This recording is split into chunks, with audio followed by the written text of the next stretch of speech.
अपने पसंदीदा शो के फुल एपिसोड देखने के लिए अभी डाउनलोड करें दंगल प्ले ऐप।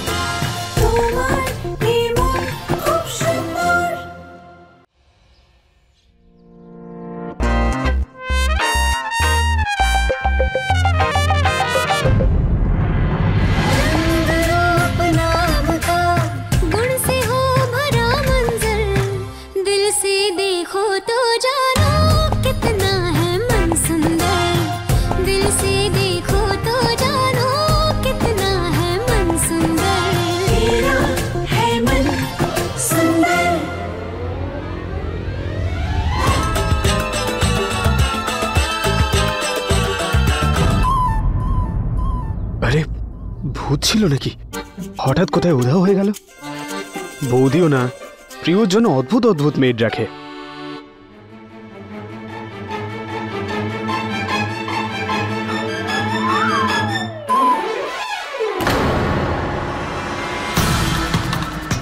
বাবা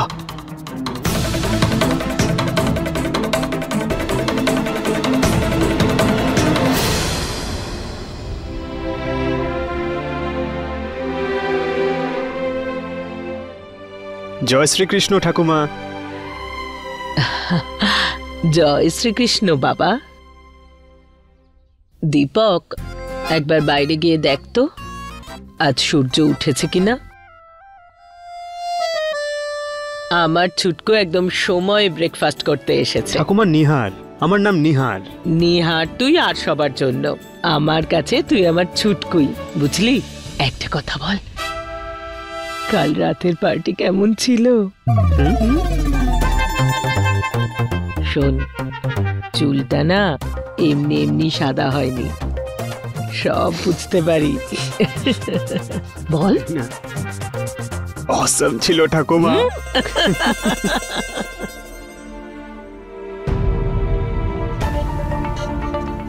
হে ঈশ্বর, এই ছেলেটা কাল রাত থেকে এই পোশাকেই ছিল, এখনো স্নান না করেই জল খাবার খেতে চলে এসেছে। কবে বড় হবে আর?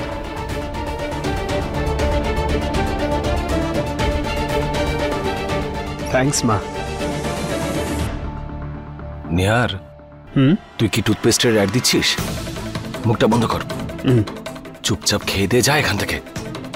যদি বাবা তোকে এই অবস্থায় দেখে নেয় তাহলে জানতে পেরে যাবে তুই বাইরে ছিলি। দাদা, বাবা এত ভালো করে না শুধু নিজের বিজনেস ডিলস দেখে, বুঝেছো? আমার দিকে তাকাবে না।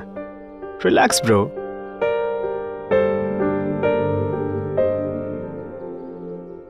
বৌদি, তুমি প্রিয়র জন্য নতুন আয়া রেখেছো নাকি? না তো। নেহার, যদি তোমার হাতে এতই সময় থাকে যে তুমি বাড়ির চাকর বাকরদের দিকে নজর রাখো, তবে সেই বাড়তি সময় থেকে কিছু সময় বার করে কাজকর্মে একটু মন দাও।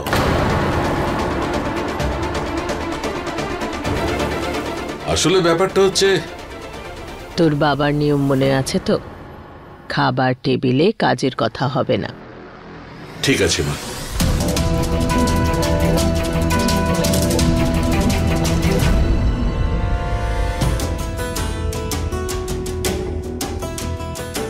রবি, চলো গিয়ে একটু খোঁজ করি প্লিজ ইয়ার।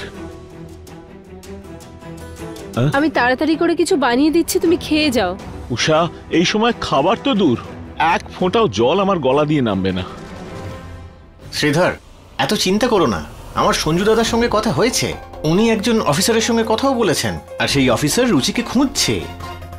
তো চলো না রাস্তায় ওনাকে খুঁজে নিয়ে তারপর। ওই অফিসারকে আবার কোথায় খুঁজবে? আমি বরং ফোন করে দেখি। এবার আমিও যাই। হ্যাঁ, বাবাকে জল খাবার খাইয়ে আসি। থ্যাংক ইউ সুধা, তুমি আর দাদা আছো বলেই অনেক ভরসা পাই। সেই পরের মতো কথা বলছো তো? বন্ধুত্বে থ্যাংক ইউ আর সরির মতো কোনো ফর্মালিটিস থাকে না। যেমন আমার কাছে আমার জ্যোতি, সেরকম আমাদের রুচিও। বাবা, আমি দিদির নামে প্যাম্পলেটস বানিয়েছি, আশেপাশে এরিয়াতে লাগিয়ে দেবো, আর দিদির ছবি দেখিয়ে লোকজনকে জিজ্ঞেস করব। কি জানি দিদিকে যদি কেউ দেখে থাকে। হ্যাঁ হ্যাঁ, চলো।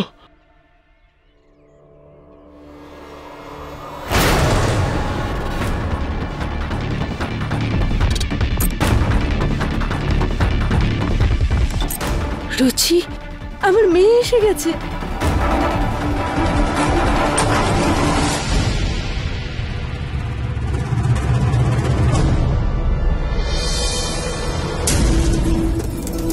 নমস্কার দিদি। নমস্কার। কি হলো, আপনাদের মুখের রং ফ্যাকাশে কেন? আসলে ও না না, সবকিছু ঠিক আছে। এসো এসো, ভেতরে এসো এসো এসো এসো। নিজের মেয়ের ব্যাপারে সবার সামনে কিছু বলতে নেই। যদি ওরা জেনে যায় সবকিছু, যে আমাদের মেয়ে রাতভর বাইরে ছিল, তাহলে আমাদের পরিবারের ব্যাপারে খারাপ কথা বলবে। ঠিক আছে, আমরা আসছি, পরে দেখা হচ্ছে। ঠিক আছে বিবেক, আমি বাইরে আছি, তাড়াতাড়ি আয়। ওই প্যাম্পলেটস গুলো বরং আমরাই দিয়ে দিই।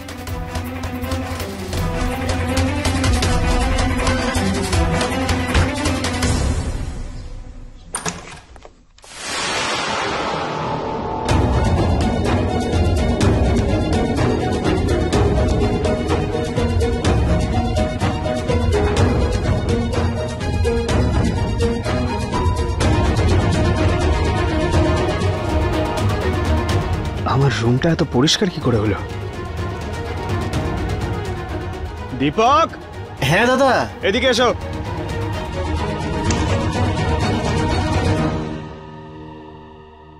হ্যাঁ দাদা। হ্যাঁ দাদা আবার কি? কানের মধ্যে সর্ষের তেল ঢেলে বসে থাকিস? আমি বলেছিলাম আমার পারমিশন ছাড়া আমার রুমে যেন কেউ না আসে। তাহলে কে করেছে সব পরিষ্কার? কেউ করেনি দাদা, আপনার অনুমতি ছাড়া আমরা তো এখানে আসিই না। আসি না? আচ্ছা ঠিক আছে, যা। এ যদি না এসে থাকে তাহলে কে এসেছিল? তোর কি ভাববে সব?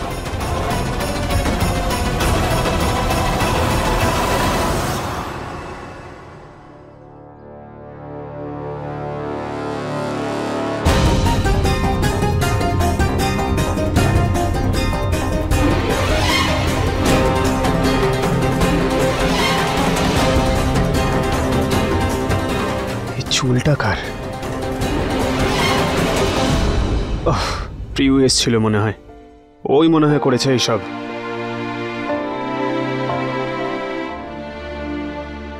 আরে মাসিমা, ওকে তো দারুণ হ্যান্ডসাম লাগছে। নিন নিন, জল খান।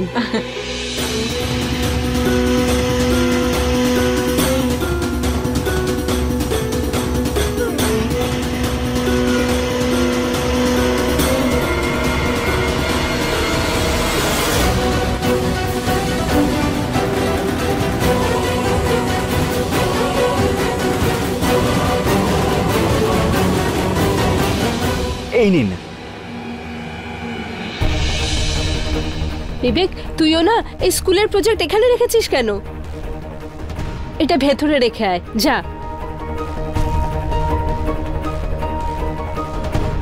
কি গরম না আজকে! মনে হয় সূর্য দেবতা আমাদের মাথার উপরে বসে আছেন।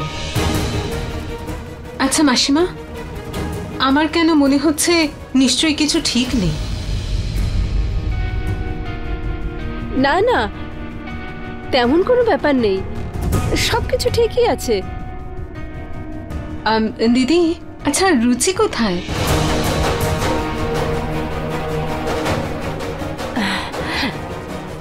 ও ঘরে তৈরি হচ্ছে।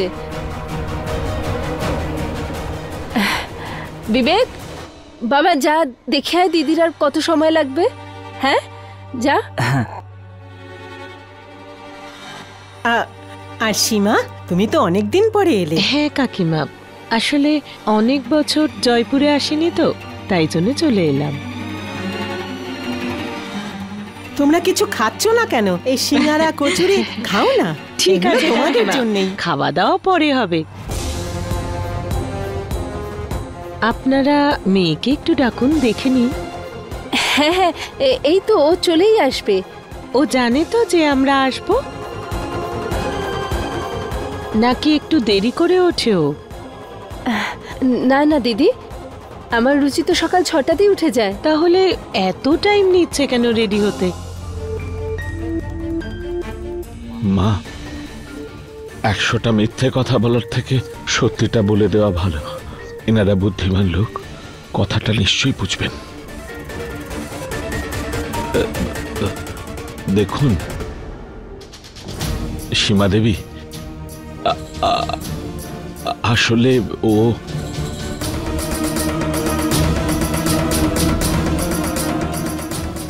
মা,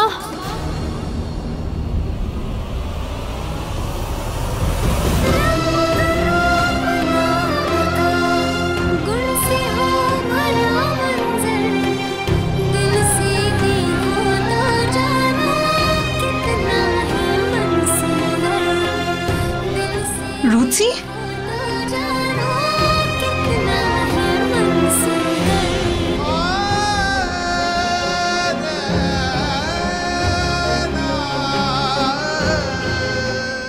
রুচিমা কোথায় ছিলি?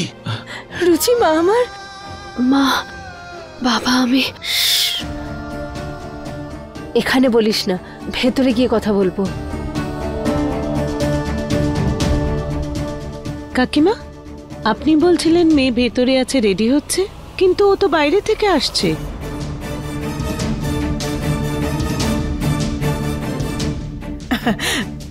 মেয়েটা ওই রকমই, নিজেকে নিয়ে সবসময় ব্যস্ত থাকে। ও যদি বাইরে ঘুরতে না বেরোয় তাহলে ওর ভালোই লাগবে না।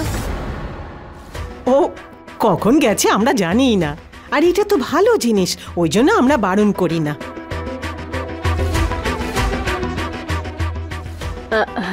রুচিমা, তুই তৈরি হয়ে আয়।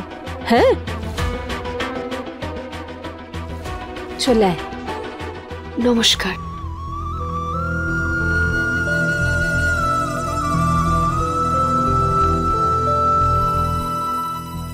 দেখ শোন, মনে হয় না এখানে সম্বন্ধ করাটা ঠিক হবে।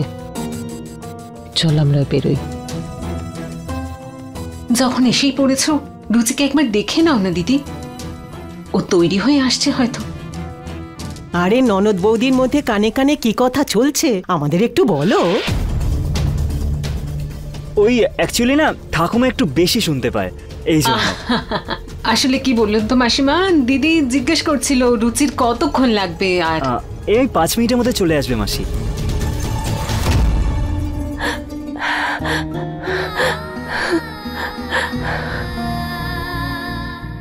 তুই ঠিক আছিস তো?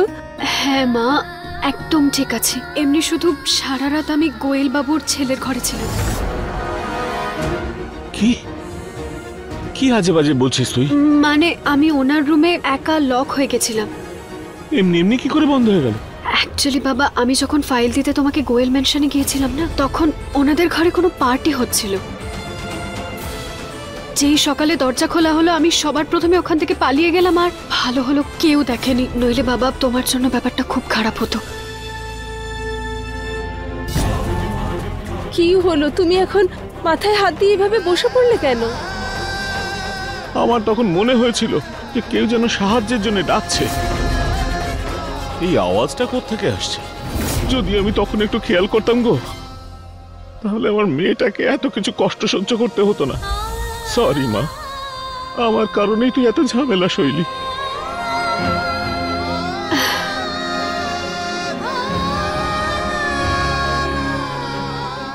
বাবা, তোমার কোনো দোষ নেই। পার্টিতে এত মিউজিক ছিল যে কেউ কিচ্ছু শুনতে পাচ্ছিল না। রুচি ঠিকই বলছে, তোমার কোনো দোষ ছিল না। দোষ আসলে আমার ছিল। আমার ওকে ওখানে পাঠানোই উচিত হয়নি। সরি মা। আচ্ছা ঠিক আছে, মেনে নিচ্ছি যে এখানে আমাদের সবার একটু একটু দোষ আছে, কিন্তু যখন আমাদের সবার দোষ, তাই সবার দোষই ক্যান্সেল। পাগলি। আচ্ছা মা, ওই বাইরে মাসির সাথে ওনারা কারা এসেছেন? আমি তো একদম এটা ভুলে গেছিলাম। এবার তুমি কেন আমাদের সাথে সাথে চলে এলে? তুমি বাইরে গিয়ে অতিথিদের দেখো, আমি ওকে তৈরি করে নিয়ে আসছি। তুমি কিন্তু তাড়াতাড়ি বাইরে আসবে। হ্যাঁ হ্যাঁ ঠিক আছে, তুমি এবার যাও তো, যাও।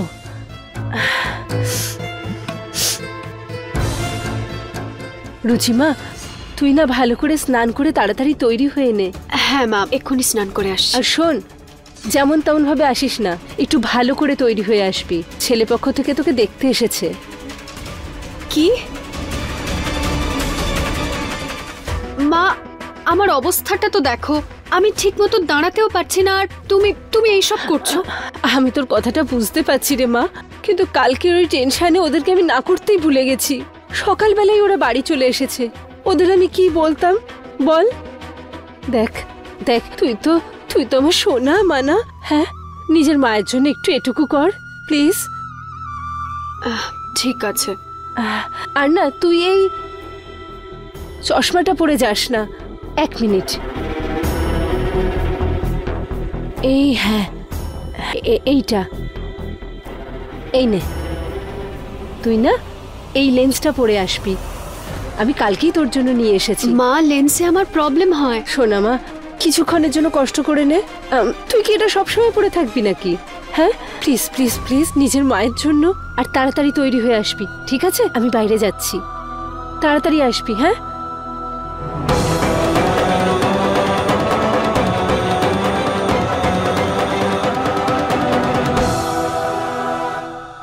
তো বাবা, তুমি দুবাইতে থাকো? তাহলে তুমি তো উটের পিঠে চড়ো।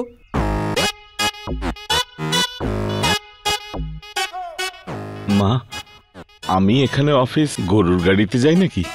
তা নয় তো। তুই কেন গরুর গাড়িতে চড়বি? এখন কি গরুর গাড়ি আছে?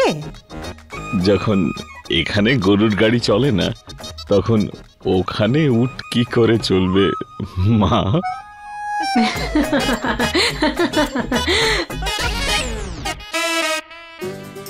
জানো অমৃতা, আমার জন্য মেয়েরা শুধু দুটো ক্যাটাগরির হয়।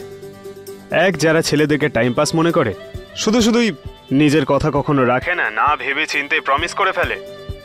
দ্বিতীয় হলো সিরিয়াস টাইপ, যারা নিজেদেরকেও সিরিয়াসলি নেয় আর ছেলেদেরকেও ফালতু প্রাণী বলে মনে করে না। তাহলে তুমি এবার ডিসাইড করো, তুমি কোন ক্যাটাগরিতে থাকতে চাও? কাউকে দেওয়া কথা রাখতে চাও নাকি? আচ্ছা, জেনারেলি তো আমি কাউকে বারণ করি না, কিন্তু এবার না একটু আলাদাই সিচুয়েশন। ওই আমার স্পায়ের অ্যাপয়েন্টমেন্ট আছে তো। হ্যাঁ, ইটস ওকে। আমি শুধু হ্যাঁ বা না শুনতে ইন্টারেস্টেড, বেশি কথা বলে লাভ কি? চলো বাই। এই এক সেকেন্ড, তুমি তো খারাপ ভাবলে। মজা করছিলাম আমি। আসছি আর। কুল, তাহলে আমিও ইম্পেরিয়াল ক্যাফেতে টেবিল বুক করছি। না না, ওখানে না, বাবা না মাঝে মাঝে ওখানে যায় মিটিং এর জন্য। তো কোনো নর্মাল রেগুলার ক্যাফেতে যাওয়া যাক, যেখানে আমাদের কেউ দেখতে পাবে না, চিনতেও পারবে না। অ্যাবসলিউটলি, আমি না এসব আজে বাজে ড্রামা চাই না। তো কোথায় যাচ্ছি আমরা? আমি একটা পারফেক্ট জায়গা চিনি। একটা কাজ করো, আধ ঘন্টার মধ্যে তোমার বাড়ির পাশে যে সার্কেলটা আছে ওখানে দেখা করো, আমি ওখান থেকে তোমাকে পিক করছি। ওকে।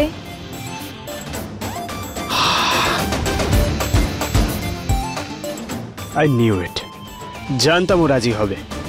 আমাকে কোনোদিন কোনো মেয়ে না বলতেই পারবে না।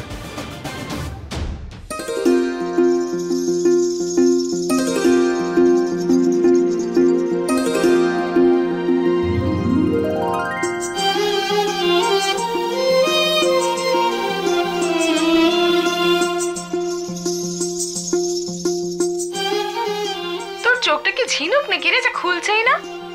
আরে আরেকটু খোল না। দেখ আমি যেরকম করছি এইভাবে, একটু বড় কর।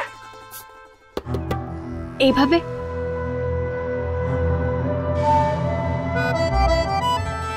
এই মাও না রোজ নতুন নতুন কোনো ঝামেলা নিয়েই আসে।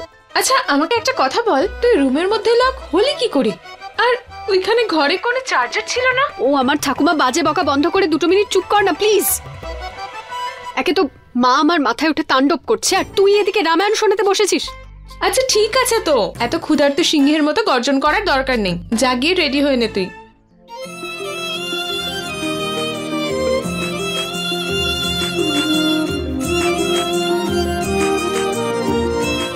কেমন লাগছে? বাপরে, তোর সৌন্দর্যে আমি তো পাগল হয়ে যাব। তুই শুধু রকেটের স্পিডে একবার গিয়ে বাইরে বেরো। ওই ছেলেটা যদি তোকে দেখে পাগল না হয় না, তাহলে আমার নামও জ্যোতি নয়।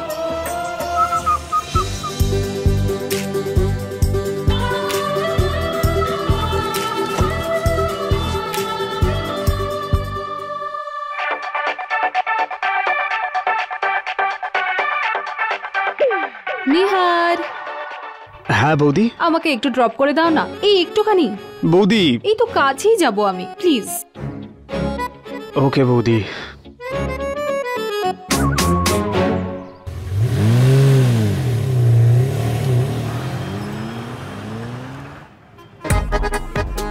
বৌদি তোমার গাড়িটা কোথায়? ওই আজকে না ড্রাইভার লেট করে আসবে, তাই আমি ওকে সোজা মাসির বাড়িতেই যেতে বলেছি। মাসি? হ্যাঁ মাসি, অমৃতার মা। ওখানেই তো যাচ্ছি আমি, প্লিজ আমাকে ওখানে একটু নামিয়ে দিও। ঠিক আছে বৌদি, অমৃতাকে একটা মেসেজ করে দিই।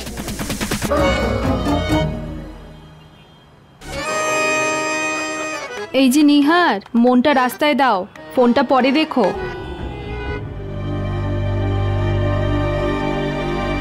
দিদি, আমাদের রুচি খুব সাধারণ মেয়ে, এই পরিবারটাই ওর কাছে সবকিছু। সবার সাথে খুব একটা মেশে নাও। এই নিন, রুচিতা এসে গেছে। এবার আপনাদের যা যা জানার আছে রুচিতার থেকে জেনে নিন।